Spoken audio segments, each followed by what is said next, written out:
All right, Shalom. First and foremost, I'll give all praise, glory, and honor unto Yahweh, Bahashem, Yahweh Shai, Bahashem, Arakakodash. A double honors. So, let's start that over.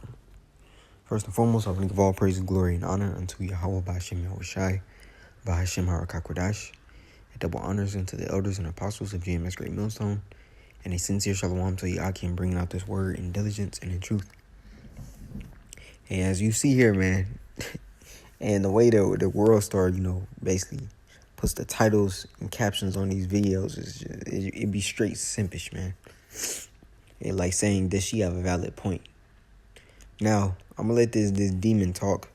Hey, but you're gonna see as to why, this is the life in which Eve wanted, man. The the philosophies, and the way of life that the serpent pitched to Eve. Hey, she went along with it and ate it, man. She's seen, feminism at an all-time high. She's seen the usurping authority over the men. She's seen her and Esau, being partners for life, so forth and so on, right? So I'm going to play this and then I'm going to get right into it.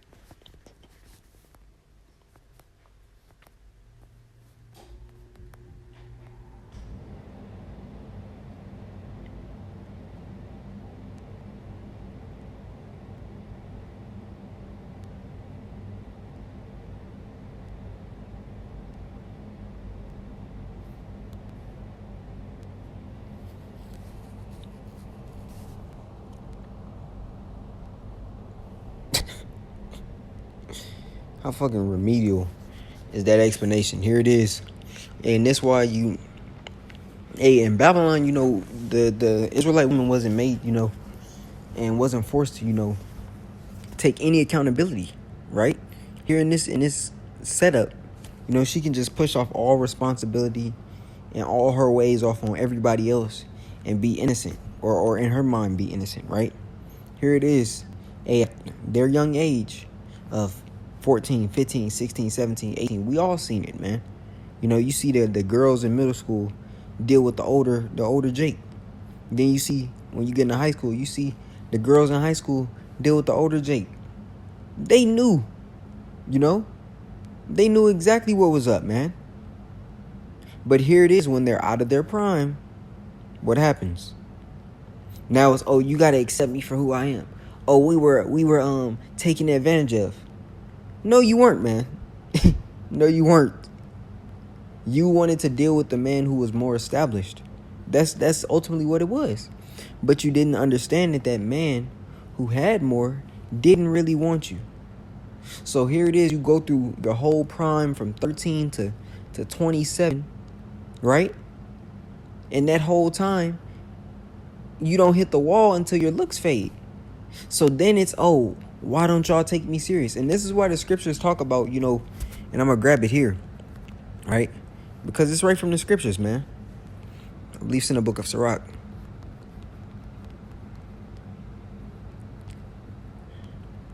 Yeah, it's Sirach. It's like your 1 Timothy 5, right? It says, but she, 5 and 6, it says, but she that liveth in pleasure is dead while she liveth, right? Here they are, taking all of the, as the apostles say, they ride on the carousel, right? But not really thinking about, stealing and staying with that one man.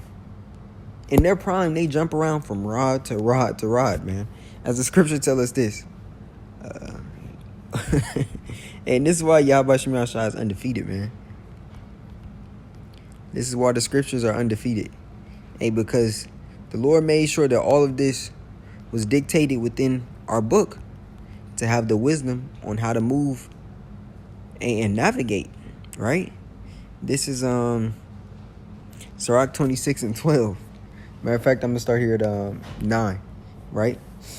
Because this is what it is. The whoredom of a woman may be known in her haughty looks and eyelids.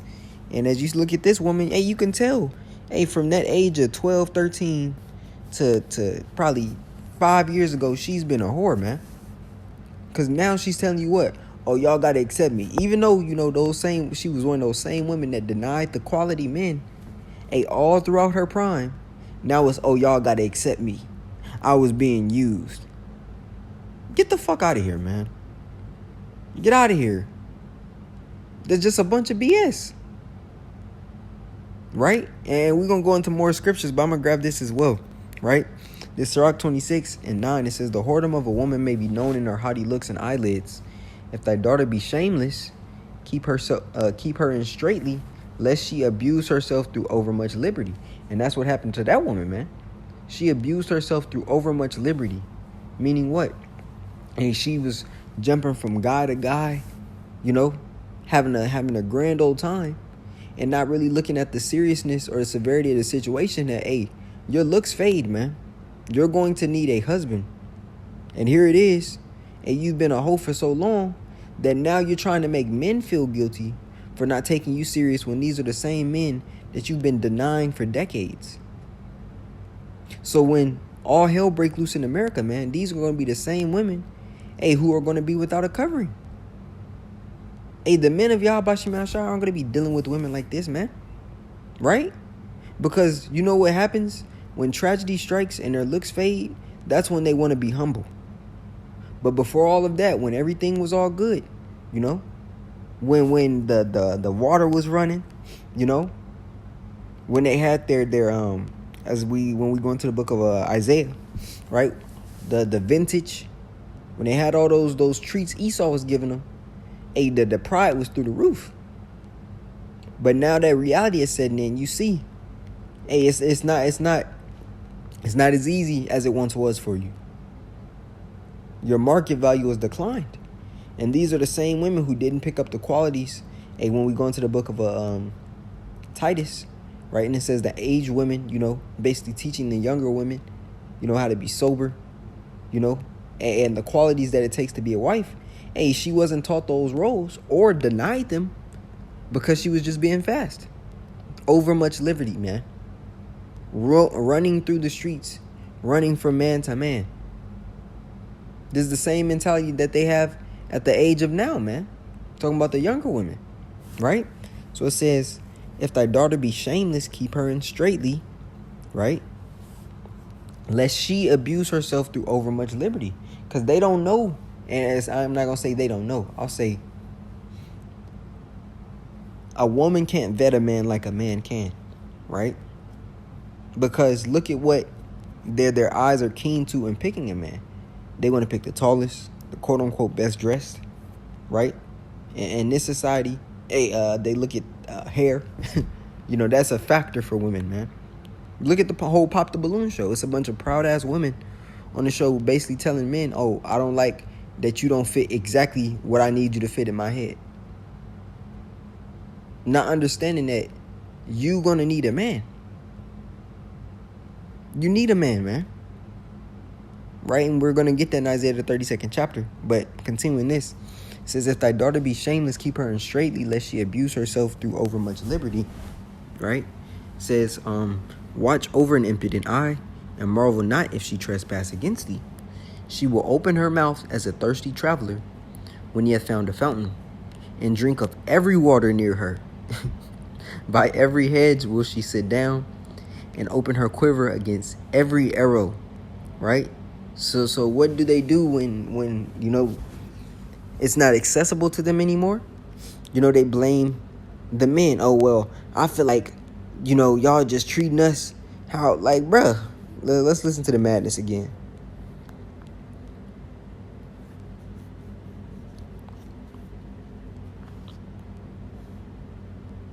They were victims, okay. And it's 444 called on me about Shemar Shire. And let's look at the comments of what the men say. What did she say? All I heard is, I don't want accountability and you should forgive me. He said, bitch, yeah, right. That broad is talking about being victimized by older guys. Nah, you knew exactly what you were doing. You were just too hard-headed to listen to your parents. And we just read that in the book of Sirach. It says it's worse they expect a man to help pay for the horrible consequences they reap from those decisions. Yep, trying to play the victim. Yep. Let's see. Women have no sense of accountability. That little clip just pissed me off. Let's see some more. Now that she washed up and ran through, now she wants to make demands. Right? And this is how men, this is the atmosphere women have created. in the marketplace, and you see that the men aren't budging, man. So how much more when all hell breaks loose and women are the ones that need the most help? Because we know it's coming, right? The scriptures say so, right? When we go into the book of Ezekiel 9, that's Isaiah Salaki. Ezekiel 9, as a matter of fact, before I grab that.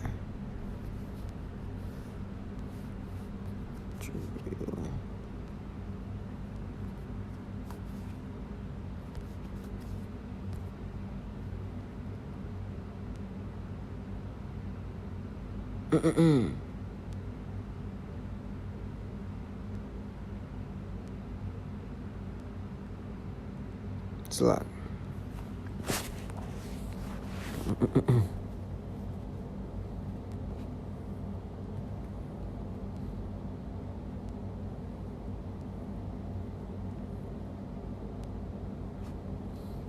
Yeah, I'm grab this precept here. Hold on.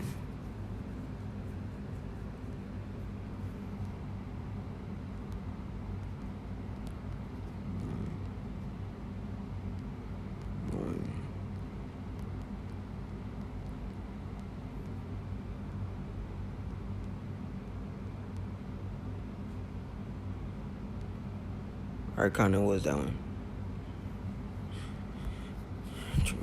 Woman with child. Right? Before I grab that, in Isaiah 13, this is Ezekiel 9. I'm going to start here at 4.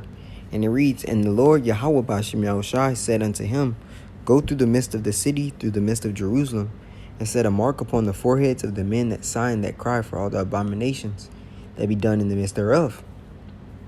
Right, and the men that are doing this are the servants of Yahweh B'Shem Yahushai. Right, and that mark goes back to Tawa, which is not a physical mark, but a spiritual one. Meaning what? The mark of exemption. Exempt from what? Exempt from judgment. Right, it says, Unto the others he said in mine hearing, Go ye after him through the city and smite. Let not your eyes spare, neither have ye pity. Slay utterly old and young, both maids and little children and women. Right, but come not near any man upon whom is the mark, and begin in my sanctuary. Then they began at the ancient men which were before the house. Right, so when we go into this Isaiah 13, right, in 6, it says, How ye, for the day of Yahweh B'Shem Yahushai is at hand. It shall come as a destruction from the Almighty. Therefore shall all hands be faint, and every man's heart shall melt. Right, and we understand, I believe the scripture said, the mighty man shall weep bitterly. Right, and if the men are going to be in this situation of grabbing the loins and fainting, how much more the women? Right, understanding that she's the weaker vessel. It says 7. Therefore shall all hands be faint, and every man's heart shall melt, and they shall be afraid. Pangs and sorrow shall take hold of them. They shall be in pain as a woman that travaileth. They shall be amazed one at another. Their faces shall be as flames. Right? So here it is. You're going to need a man's protection, and more importantly, a man of Yahweh B'Shem Yahushua's protection, man. And that's due to the fact that the Lord is covering that man. So those yoked with that man will be protected, right? Because we don't have no strength of our own, man. And we're being covered and watched over by Yahweh B'Shem Yahushai, right? And that's the thing. When you look at Israel as a nation, right? They forsaken their man, to be a whore unto these idols, where our women have done the same thing unto us. The same state in which we are in as a nation as whole is the same state that our women are in against us, right? You see, that's why the scripture also say, those that have received benefits and have not known me, right? And Yahweh B'Shem Yahushai is still taking care of Jake, and they've received the benefits and are still receiving the benefits, right? But what they despise, they fan the hand at the Lord, And here it is. We talk about the same thing, man. Here it is, the N-dub specifically, right? Which that sentiment is drawn down to all the rest of the women of the tribes. But they're the only woman that's saying they don't need their man. And then this is the behavior that they show forth. After they're used up, after they're out of their good ages, it's now, why y'all don't accept me for who I am? Oh, so now that you become a CEO and built yourself up and doing good, you ain't gonna take me back? That sounds crazy. But they really believe that nothing is wrong with what they say. Right? Now this is I read this in Isaiah 13. I gotta go to Isaiah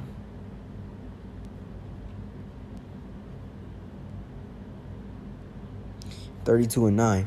It's Isaiah 32:9, and it reads, "Rise up, ye women that are at ease. Hear my voice, ye careless daughters. Give ear unto my speech. Many days and years shall ye be troubled, ye careless women. For the vintage shall fail, the gathering shall not come." Right? Eve has found herself so comfortable within, Esau's protection, that she's cast off her own men, in the process, man. But when all hell break loose, you know what she's going to try to do? This is when they be like, "Oh, well, black men, we need y'all," and all them videos. Well, where was that before all hell broke loose? Before shit got heavy, right? And this is why the scripture also says she shall be. Matter of fact, I'm gonna just grab it in the book of Micah.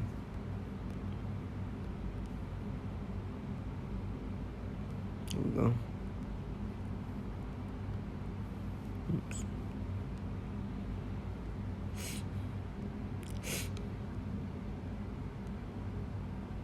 Oops.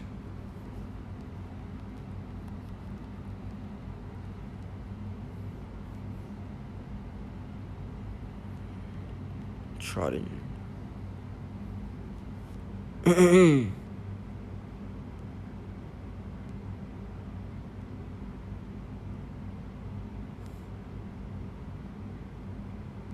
Is Micah 7 and verse 10, and it reads, "Then she that is mine enemy shall see it."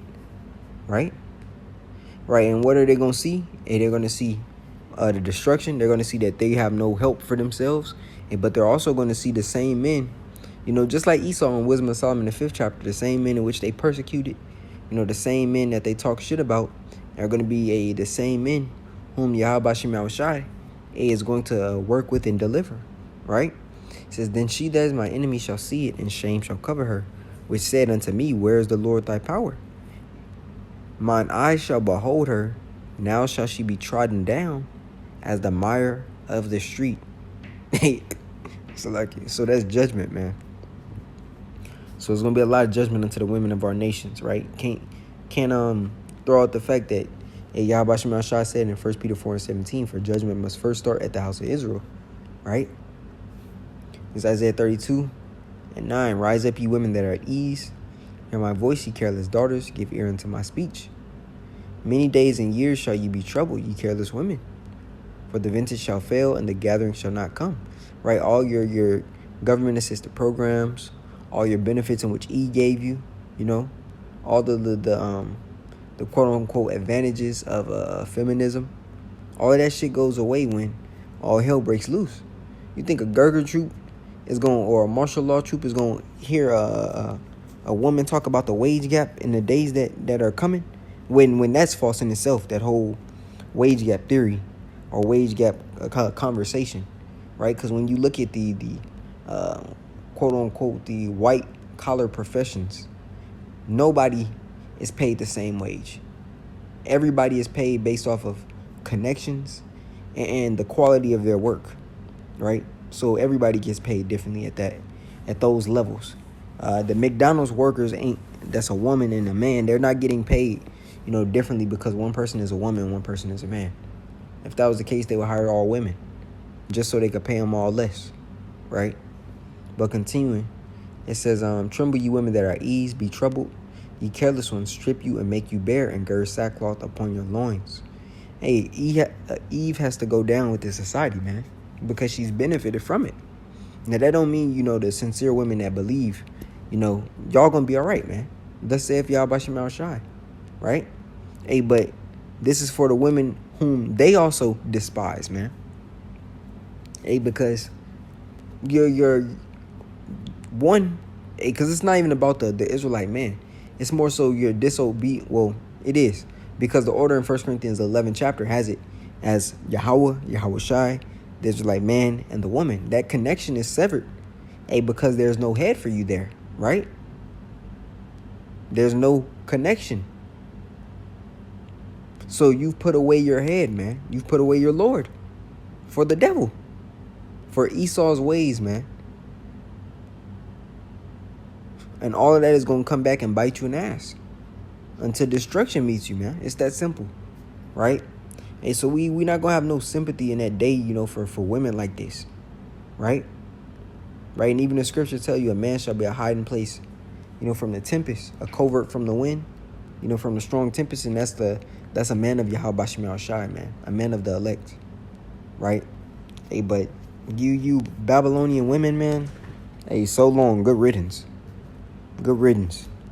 Hey, Yahweh Bashim Shai is going to deal with you according to judgment. And that's it, you know? Hey, but Lord willing, this lesson was edifying unto the body. I want to give all praises, glory, and honor unto Yahweh Bahashim, Yahweh Shai, Bahashim, Harakakodash. And double honors unto the apostles and elders of JMS Great Millstone. And a sincere shalom to Yakim, bringing out this word in diligence and in truth. Shalom.